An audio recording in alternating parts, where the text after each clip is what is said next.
Hello, everyone, and welcome to the November 10th edition of Sports Talk in the Burgh. I'm your host, Kevin Plaucha, and I'm joined today by three veteran panelists. First up, we have the expert of all things Buffalo. It's John Hanna.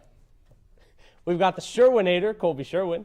And we have the best D3 club hockey player I know, Tyler Gallo. We've got a jam-packed show for you all today. Let's get right into it. We're going to start off with the NFL. First team we're going to talk about is the Las Vegas Raiders, who have been all over the media lately. First with the John Gruden situation, and now this. With the Las Vegas Raiders losing both of their first-round 2020 draft picks in the span of under a week, is that draft the worst draft class of all time?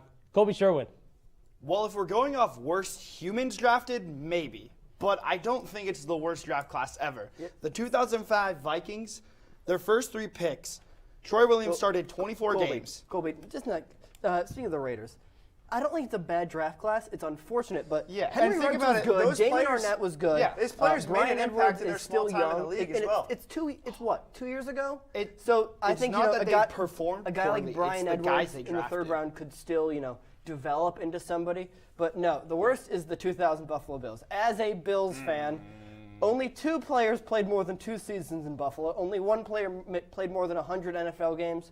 But the reason this is the worst, it wasn't for who the Bills drafted. It's for who they didn't. Because in 2000, a man went 199th overall by the name of Thomas Edward Brady, who had a career 32-3 record against Buffalo. Not that I'm bitter or anything. 1998 was my worst draft class. I'm going with the 98 Chargers. Their second overall pick was none other than Ryan Lee. But is it only based off their second-round pick? Because if we're going off players, the only other one that played in the NFL. The rest of them, they had 6 picks, did not play. If we're going Ryan Leaf's been arrested several times. Moving on, there were some NFL games played this weekend. Wow. We're going to talk about the Monday Night Football game between the Steelers and the Bears. Steelers pulled out a hard-fought victory, 29-27, but we're going to focus on the other side and Cassius Marsh's taunting penalty. Did it define the game for the Chicago Bears on Monday night? Tyler Gallo. Honestly, I think going down by 2 touchdowns early on defined the game for the Bears on Monday night, because if that happens, we're not even having a discussion, but we are having a discussion. Now, what I'm going to say is, if they had any fight, I mean, maybe it does define the game. I just don't think, in that situation, it really doesn't define what happened. I think it defines because the refs were against Chicago that entire game. There was should have been a roughing the passer call against Justin Fields. Alex Highsmith leaping into the hit to hit Justin Fields from behind. Any call? No. There was an illegal block on Chicago's James Daniel. The ref called a penalty that not only didn't happen, but if it would have been legal, James Daniels didn't block anyone, and that penalty took away a touchdown. If we're going based off of the rule, 13-10. though, this year the NFL did say they're going to put an emphasis on taunting. Now, did Cassius Marsh taunt? I have yet to see him, the actual physical embodiment based on what the ref taunting. said, it was how he stood. I don't agree with that. I guess it's because he had 2 celebrations. He did his little kick flip and then looked towards the Steelers sidelines. That's the only way I can see it. I will say the refs in general this year are terrible. Sort of a follow-up to the last question. If you were in the NFL's shoes, what would you do about the NFL's taunting penalty? I mean, you have to change it, right? Because it's certainly not very good. Tyler Gallo. I mean, I wouldn't say change it, but I'd redefine the rules for what it means to be less ticky-tack, is what we've seen, especially in earlier instances, because teams are losing yards and points because of this. If someone stares someone down in a heat of passion, that's a great moment. That's a great moment to happen. Who's getting hurt? Who's benefiting from this? No, well, Steelers fans Monday night. Listen. Other than that, who is getting hurt? Because players, they know how to dish. They should know how to dish it out. They should know how to, if you go back to that Steelers game, it was taunting because the ref went into Marsh. There's no define what is taunting. If you stare down someone after a big moment, that's great. That's that's how our era of the NFL early on was defined. If you compare the entirety of last year to this year, last year there were only 10 taunting calls for 118 yards. So far this year, 27 for 359. What the NFL needs to do is define what taunting is. There's a reason the NFL is having that losing yards and losing points because no fun league. But we don't know what a taunting is. It's not clearly defined by the rule because TJ Watt. Then get rid of the rule. Get rid of the rule. I agree with you. But there needs to be no rule against taunting. So we had some pretty strange outcomes this weekend. We had the Giants beat the Raiders, the Broncos beat the Cowboys, and the Bills lost to the Jaguars 9-6. So after that happened, and with the Bengals faltering, who was the real top dog in the AFC? John Hanna. I'm going. You mentioned they lost, but I'm going with the Bills. John, No, hey, can you John. let me Here we explain? go. Because in Here the we go. AFC, there are 11 teams 500 or better. John, The hey, entire guess AFC what? Tennessee Titans are my pick. They Okay, beat the Bills, they Derrick beat the Henry. Chiefs, they beat the Colts. They don't have, Okay. you know what? They have good wide Okay. receivers. A.J. Brown, they got Julio Jones. They can live vicariously Julio- through it's them. Julio Jones, first off. And you You know can't- what? you They need beat the Bills, defense. Chiefs, Colts, and Rams in their past 4 games. Okay, That's cool. pretty solid. Okay, and the Bills haven't reached their full potential. They're still down to their offensive line. Spencer Brown's injured. Dawson Knox injured. John Feliciano's injured. Okay, They're okay, getting them okay. back. You not both playing. made Josh your Allen, point. They're still not he's playing. You still both made your playing. point. One team you haven't mentioned is the Chargers. Because that entire division Hold is going on to now. cannibalize Hold on. themselves. They beat the football the entire team. AFC West has 5 wins. Hold on. That division hold can on. go any Hold which on. way. They beat the football team, the Chiefs, the Raiders. Wow. When they- Wow. The football team, team. I have- the Chiefs who are 4-4. Wow. Are you guys going to let me go or just going to keep going, wow, every time I speak? Because you picked the the Raiders when Chargers. they were good, the Browns when they were Were healthy, the Raiders and the ever Eagles. really good? Yes, they were The good. Raiders always are frauds. at the They have beginning of the Justin season Herbert. anyway. And the end Okay, of the whatever. season, the Raiders Justin are Herbert frauds. has a 64.1 QBR, 2,350 yards, which is 6 in the baby. NFL, and 18 AP touchdowns. The remaining schedule is the Vikings, Steelers, Broncos, Bengals, Giants, Chiefs, Texans, that's Broncos, tough. and Raiders. Those are all winnable. They're going to win all of those games, basically. Moving on, an NFC quarterback who was blowing up social media for all the wrong reasons was Aaron Rodgers. I'm not sure if you guys listened to his interview with Pat McAfee, but it was bad. So with Rodgers recently being diagnosed with COVID and even lying about his vaccination status, what should the punishment be for players that lie about getting vaccinated? John Hanna. Well, I think the punishment for Aaron Rodgers specifically is he has to spend time with his family. Yeah, I mean, look. But in all seriousness, he should be suspended without pay and fined game salary until vaccinated. His salary per game is currently almost $2 million. Here's what I'll 'Cause say, he's John. not only putting himself at risk, he's putting his Right, teammates. and that's my argument there is that, like, yeah, I'm not going to say suspend until you comply because, once again, it's their choice. But if you think about it, the put the Punishment Packers shouldn't in the be position to lose based that game. on not being vaccinated. Yeah, but the he- punishment and should be if you based lie about on it, lying. yes, that should be. Yeah, I He think, was I think right the, to the yeah, I media think the, and I said think he the was lying vaccinated. is what's The really the lying's the big part. I should have said that. The Packers knew Yeah, that he lied. according to Everybody Chief- complied with this. Not just Rodgers, but the Packers need to be That's punished. just Yeah, contemporary. they all there for knew. the I mean, they were Packers. both fined earlier They need today. more. Think Yeah, about I it. think Maybe if Rodgers was if fined like Rodgers plays instead of 13,000, Jordan Love, which- the and Packers Allen could Lazard. lead one. But according to the NFL chief medical officer, Dr. Alan Sills, 94% of NFL players are vaccinated right now. I think, after we see what happened with, Aaron Rodgers, we might see that number tick And up a little you're bit. taking points off the board there pretty much for Aaron Rodgers. It needs to be a president for not lying about it, but also the teams have to be honest because this cannot happen again. Switching gears away from the NFL, after the events with a local female goalie from Mars receiving sexist and vulgar chants, is there an overall problem with hockey's culture, and how would you fix it? Tyler Gallo.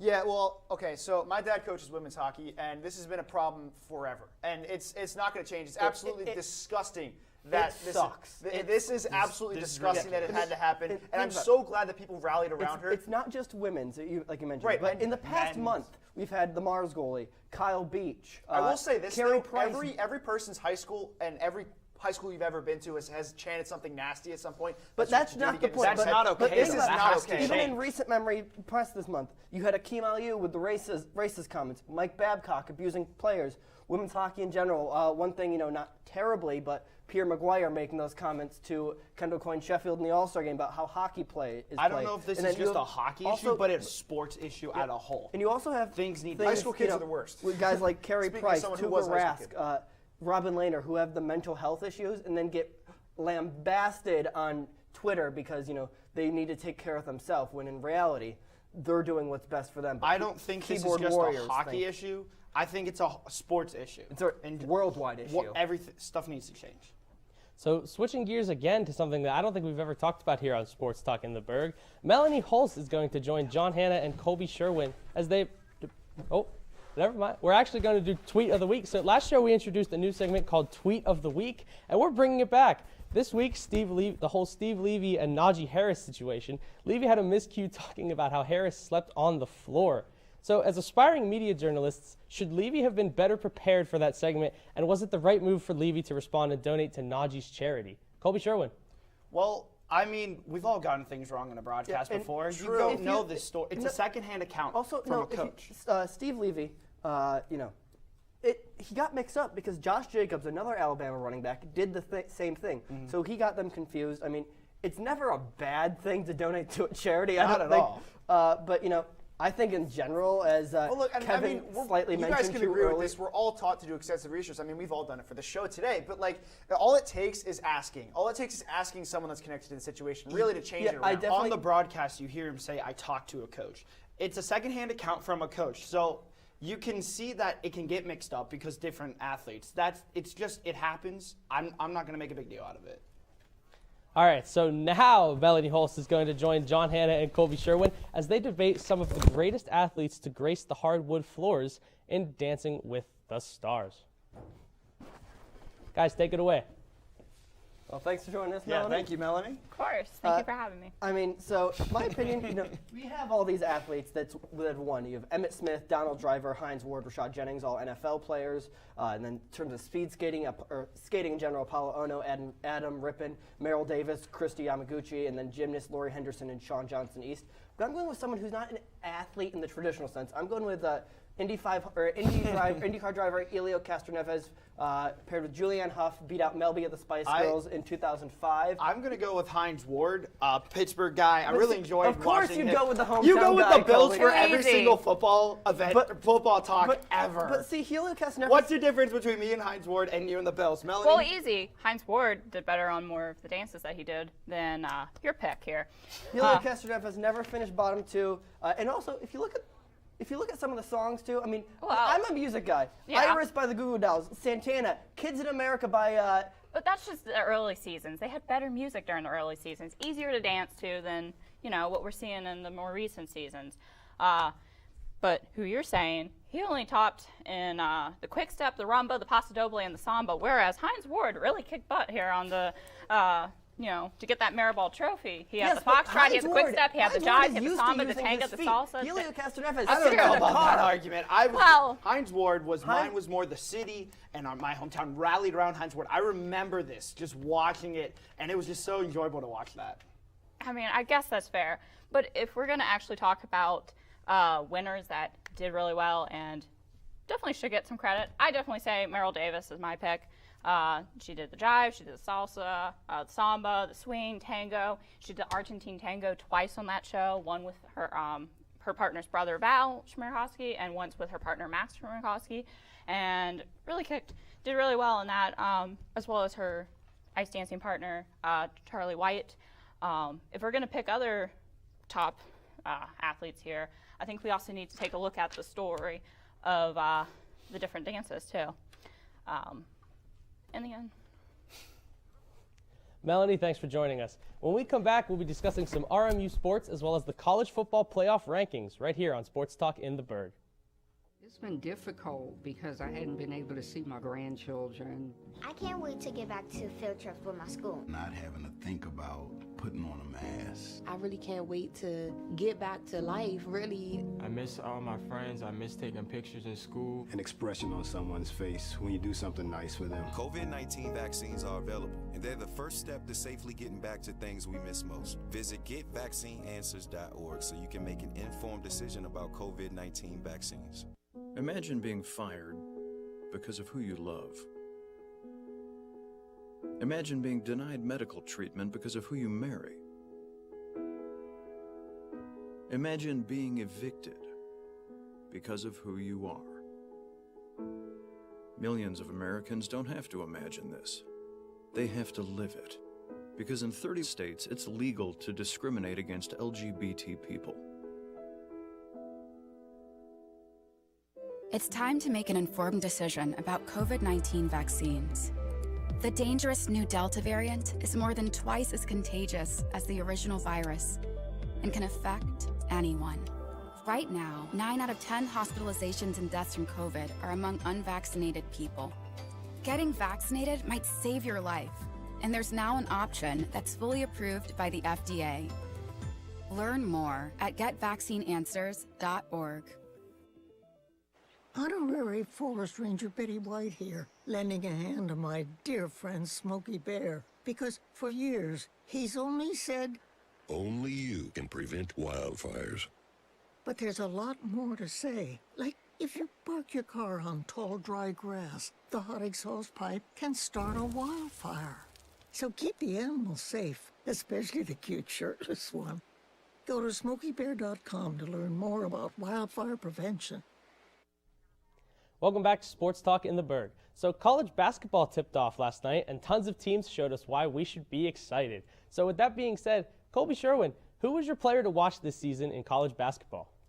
So I'm going to last year's runner-up, the junior forward Drew Timme. Last year averaged 28 minutes, 65.5 field goal percentage, a nice 69% free throw percentage, and about 7 rebounds a game. He was a monster in the Gonzaga's run to the final. Colby, I'm going to stop you there. Without him, they You're don't going make to Gonzaga. I'm going up a little bit up north. I'm going to Olean, New York. Women's basketball might know this place well with the Riley Center, but I'm going with Oshuna Shuni out of St. Bonaventure. Last year for the Bonnies, averaged 10.7 points, 9.4 rebounds, 2.4 blocks a game.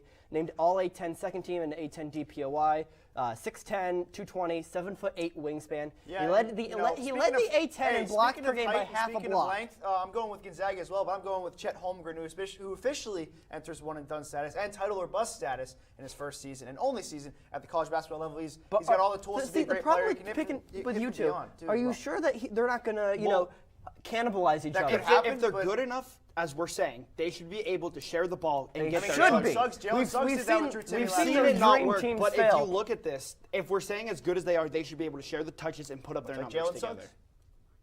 I'll give you guys something else to be excited about. RMU Sports. We'll start with men's basketball. With the men's team tipping off their season tonight at UCF, what is one bold prediction that you have for the team this year? John Hanna. Well, they said bold. They went 3-10 in conference last year. I'm saying they get a first-round bye, one of the top 4 teams. Because they had 8 games lost by 6 or less points last year. And if you look who they had, Michael Green III out of Bryant, Justin Winston out of St. Bonaventure, Ferron Flavor Jr.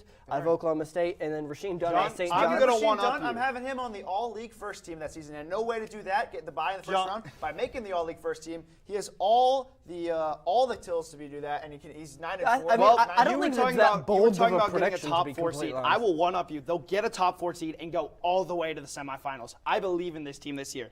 I think Cleo Spear, they Cam are going Ferris, to be so much better than last year, though. Yeah, Enoch Cheeks isn't going to have I much think of a chemistry was a huge issue last year. They're going to grow from what they were last year. They had what, like 5-10 Well, games speaking of canceled? Dunn, he averaged 9.4 points per game at St. John's in the Atlantic 10. He moves over here. It's going to be great. It's going to be solid. It's going to be Big East, Tyler. Big East. I get those two mixed up all the time. The same conference. He's going to move to this conference, and I think just be great. He's a huge asset for this team, especially as a guy that could be a more senior leader. Moving on to the women's team. The RMU women's basketball team opened up their season last night against St. Bonaventure. Unfortunately, they weren't able to pick up the W, but they put up a fight. So with women's basketball in full swing, who is your player to watch? Colby Sherwin. I'm going to go with the literal only offense they had last year, Sol Castro in her second year. Okay, let's take it a little bit easy. You picked the best player, basically. Yeah, because for she's your the player to watch. Way to dig John, deep someone there. that's been here since we've all been here I'm is Esther sorry. Casito, who had a really good season last year. She added 2 more points per game than prior seasons with 8.6 last season for this team. And I think she's going to go out as John Williams I'm going did with in her someone senior who season. had really, one great performance last year, and I think she can really build upon it. Mackenzie Amelia appeared in 15 games off the bench last year, averaged 3.5 points, 1.7 rebounds, 11.9 going back points a game. to Sol. And again, in that game against St. Bonaventure, second on the team, 7 points, shot 25% from the field, 20% from 3. I think she can really, build upon Castillo that. has always been Going back to consistent Sol, for the team though, as well. last year she averaged 30 minutes, 10 points, about 6 rebounds a game. And last year she had a very good let's just performance hope they with don't 12 keep points a using game. her like toothpaste as they did last year. All right.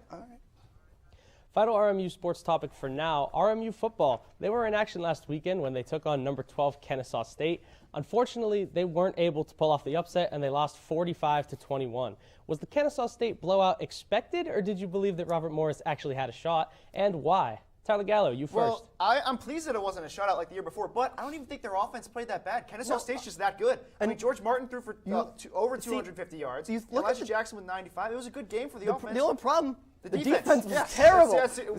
Xavier Shepard, 8 for 12, 185 yards, made the most 4 of his passes. touchdowns passing. The option offense ended up that's tearing what this the defense Colonials apart. need to focus on headed forward. Was I expecting the number 8 team in the country to come in here and blow out RMU? Yes, I didn't even think they had a shot the entire game. 21 points is good, but it's not going to win when your defense can't get any stops. No, I mean, it would have, last year they allowed 35 in Kennesaw, so defense, took a step back at home.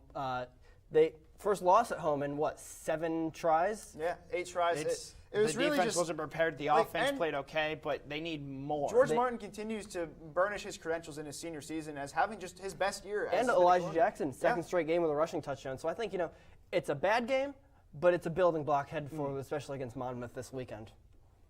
It's time to get in some college football discussion. We're going to start with a team that everyone apparently loves talking about, the Cincinnati Bearcats. So if Cincy wins out, do they make the college football playoff? If you don't think so, why would you not have them in there? They would be undefeated. Colby Sherwin. I'm going to say yes, they're going to make it. One, it's time for a group of 5 team to finally make the college football playoffs. They have their big win over Notre Dame, and Desmond Rider is going off this year. They've been impressive this year. I want them to do it. They so got to bad. make it. But at I this don't point. think they will. Because Why? Oklahoma, who can barely get their offense going. Poor quarterback. Because the CFP has Ohio already State. shown so much bias towards the That's bid true. schools. That is Bama, true. Oregon's in it. Bama lost to A&M. Oregon Always lost to an popularity unranked contest. Stanford. And but at the no same time, group do of you want to 5 see teams. Alabama for No, like the do 7th I time want to? or No, Cincinnati? I think It they should definitely be need to, Cincy. expand to 8 teams. I think these 4, it's way too All we have narrow. to say though, that record is pretty impressive nonetheless, as how good they played this year. If you include undefeated teams, are you going to include like a UTSA? I think it needs to depend on if they've beaten a big school like Cincy has, or UTSA really hasn't done anything. They're not that good. Cincinnati's the real deal, I think. So besides college football, last weekend we had some more RMU action with the first celebrity hockey face-off. Guys, was the RMU celebrity hockey face-off enough to save the RMU hockey teams, or will it take more? Tyler Gallo. While it was great and showed how much people love hockey here, I don't think it. It could have been their jump the shark moment for sure, but honestly, I don't think they have it. Especially, we haven't heard anything. No, They just hit their 50% of their goal today, right before the show. They are not there yet. I think the main killer as well is lack of support from the university. Yeah, there was. Guess who? Let's Guess be who real. wasn't There there? were so many people there at the game. Nobody showed up to the games when they were on campus. No, when they were at the island. So but if you look at it, it's the disappointing. university didn't post anything on Instagram about it. No. They only posted one tweet about Although it. they are not showing showing Chris their King They can get all the Marty Galosi pushback. were there. Yeah, they can get all the pushback they want. They do not care. The university won't budge. I think Chris King. I think Chris King was there. They Yeah, wanted Chris King, Marty Galosi were both there. But you know who wasn't there? The person the in charge one who wasn't made there. this decision. President Chris Howard was not there. So he has shown no remorse for it. He's not said anything to the players who he screwed over. He's done nothing but continue to stand on this decision. Where has he been this and year? made mistake after mistake. Where has he been this year? Oh, he's been coming up to PR events where he can look better. Right. Yeah. So another recent event, the RMU volleyball team let go of head coach Dale Starr. Do you think that Robert Morris should have let Starr finish out the season, or was it okay to let him go right before the end of the year? Tyler Gallo. Honestly, the blood has been on his hands for the Robert Morris volleyball program over the last 3 years. There was that epic collapse in 2019 where they went 15-1 in conference and lost to a much inferior CCSU team in the tournament. And this year, 9 consecutive losses, 5 straight without winning a set. It had to happen to make a statement. They're not even good enough, but to say one thing, I don't even like how he's been treating his players. Every time a mistake has been made on the floor, he berates them on the bench. He's done nothing but made it worse. Question. Why would they do it? Like, there was, 5 games left when he was fired? Now 3 games left now? John, it's a statement. You're not good enough. So they think they're going to do a better job winning with Danny Doherty at the helm? They went 9-9 to start the season. They have just utterly crashed and burned ever since. They went on that Midwest trip, and something just changed for this team. They could not fight at all, and it's really just been sad to watch this team. Yeah, there's 5 games left, so why not just let him finish out the season? You said there's going to be a national sort. To go out with Emma Granger, who he brought in. Is Danny Doherty really going to be the answer? Do you really want to figure out what he has when you're going to do a national search for the head coach, John? It doesn't matter if a national search to get someone to come then to why Moon Township. Then why put him at the helm? When we come back, guys will give their final takes right here on Sports Talk in the Burgh. Severe weather can strike anytime, anywhere, but there's a simple way to stay safe. Hey, Jim Cantore here. I stay safe in dangerous weather by planning ahead. You can stay safe too with a few easy steps. Build an inexpensive kit with supplies for your family's needs. Write down important information like phone numbers and medications. Always talk with your family and remember any pets in your planning. Be ready, be safe.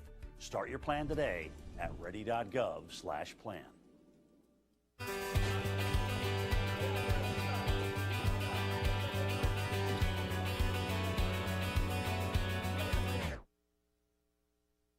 Volver a vivir esos momentos comienza con protegerlos contra el COVID-19 y sus peligrosas variantes nuevas. Obtén la información más reciente en detidepende.org o consulta con tu pediatra o proveedor de servicios médicos. Freedom. It's at the core of who we are. The freedom to live without fear, to jog where we please, to wear a hoodie. The freedom to breathe. Before we celebrate the freedom most Americans have, we must fight for the freedom all Americans deserve. Because all lives can't matter until Black lives matter.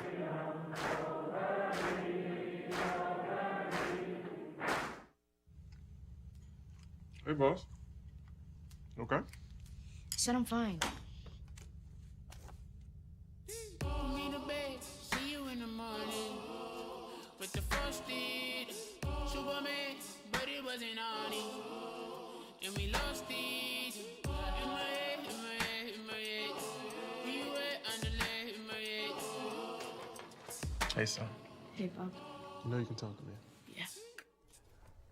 Welcome back to Sports Talk in the Burgh. It's now time for the guys to give their final takes. John Hanna, take it away. Well, after 2,324 days, it is finally over. The Jack Eichel saga in Buffalo has ended as the former second overall pick, along with a third rounder this year, was shipped off to Vegas in exchange for 20-year-old prospect Peyton Krebs, Alex Tuck, and a top 10 protected first-round pick in the 2022 draft and a second-round pick in the 2023 draft. Now, speaking as a Sabres fan, it's sad that Eichel never worked out in Buffalo. However, with the Eichel era up behind us, the biggest impact off ice this deal will have is the amount of bodily autonomy a player will have. In the case of the Buffalo Sabres, the Sabres requested Eichel undergo fusion surgery while Eichel wanted an artificial disc replacement procedure for a herniated disc in his neck. Although Eichel's preferred surgery had never been done on an NHL player before. And my prediction is that in 25-26, when the current collective bargaining agreement is set to expire, the Eichel saga will be at the forefront of players' minds when they go into that deal. As we near the college football playoffs, something always comes up. It is need for more teams. It comes up, the need for more teams is abundant. From never having a group of 5 team in the playoffs to having the same teams over and over again. Your Bama, Clemson, Oklahoma, and Georgia, not to mention Ohio State. It's time to raise it to 8 teams. Not only would this lead to more parity in college football, but it would also get more revenue as well. If we want to take college football to the next level, it's time for the playoffs to have more teams. We want to see different teams, and smaller schools get their shot. So playoff committee, it's time. It's in your hands. The New Jersey Devils have had their fair share of tough injuries to start the season, namely Jack Hughes dislocating his shoulder early on after starting well, and big signing Dougie Hamilton currently being out of the lineup. But one name hasn't been in the lineup this season and is arguably just as important, and that's Miles Wood. Wood may not light up the score sheet, but he brings all the intangibles to a team that needs them, such as being in the top of the team in zone exits, inner slot shots, and surprisingly, goals over the last season. It was announced that the alternate captain and 2-time 15-goal scorer would undergo right hip surgery and be out indefinitely. Obviously, losing a firecracker like Wood is a huge blow to the team that needs it, and Wood is one of the best at getting under opponents' skin and in the faces of goaltenders. I mean, he crashes the goalie better than anyone else in the league. Hip surgeries are really tough to take for any person, let alone an athlete, so I wish him all the best and hope to see number 44 in red and black again this season. So, Colby, I completely agree with you that college football playoff needs to be expanded, but I say, why not stop at 8? You want 12? No, 64! Yeah, let's go. Whoa, 64 college teams college football playoff would be phenomenal. Hey, I could finally stop It'd be complete anarchy. John, with Jack Eichel, I am just utterly disappointed at how they handled the situation. It could have gone so much smoother. I don't think so. I think Eichel wanted what he wanted, but under the current CBA, Sabres wanted their pick because their doctor is one of the best at fusion surgeries. While, like I said, I think it's only kind of been like two MMA players that are contact sports have had replacements. No hockey players. I think it was handled poorly on both ends, though. Jack Eichel refusing to play this year, and the Sabres just holding on to him when they did. Eichel couldn't have played anyway because he wanted the surgery. The Sabres just held on to him. They didn't even do anything with him. The Eichel saga in Buffalo has been a tremendous disappointment. Obviously, finishing bottom 10 every single year, despite Jeff Skinner, Dylan Cousins. Taylor Hall for about a week. I don't know if you'll miss him as much as I'll miss Miles Wood this year, that's for sure. No, Devils aren't making the playoffs regardless. That's okay. They beat the Panthers last night. But for Kevin Plaucha, Tyler Gallo, Colby Sherwin, and Melanie Hulse, I'm John Hanna. This has been Sports Talk in the Burgh, when we will see you in a couple weeks here on RMU TV.